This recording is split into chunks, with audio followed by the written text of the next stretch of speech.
నేను రామరాజ్యాన్ని స్థాపిస్తాను, రాముడిలా పాలిస్తాను అని ప్రకటించాడు. అప్పుడు ఒక కాకి నవ్వి, నువ్వు రాముడిలా పాలించలేవు, రామరాజ్యాన్ని నిర్మించలేవు అని చెప్పింది.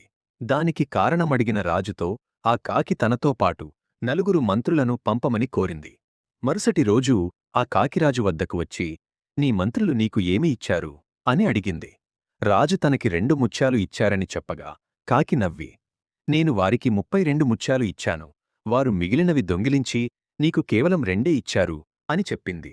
తన మంత్రులు మోసగాళ్లని రాజు గ్రహించగా కాకిరాజును కూడా ప్రశ్నించింది. నువ్వు ఆ 2 ముత్యాలను ప్రజల కోసం ఖర్చు చేశావా? లేదు, నువ్వు వాటిని మహారాణికి ఇచ్చావు, కాబట్టి నువ్వు కూడా యోగ్యుడివి కావు. ఆ 32 ముత్యాల వెనుక ఉన్న కథను కాకి ఇలా వివరించింది. ఒక గొప్ప రాజు తన కుమార్తె వివాహానికి ఆహ్వానిస్తూ రాముడు, సీతలకు 32 ముత్యాలను బహుకరించాడు. వారు ఆ బహుమతిని సున్నితంగా తిరస్కరించగా ఆ రాజు వాటిని ప్యాలెస్ ద్వారం వద్ద వదిలివెళ్లాడు.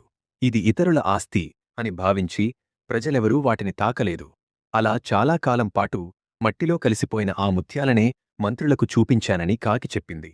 చివరగా కాకి, ఇతరుల సొత్తుపై ఆశ పడకూడదని రాజులు, ప్రజలు భావించిన కాలం రామరాజ్యం.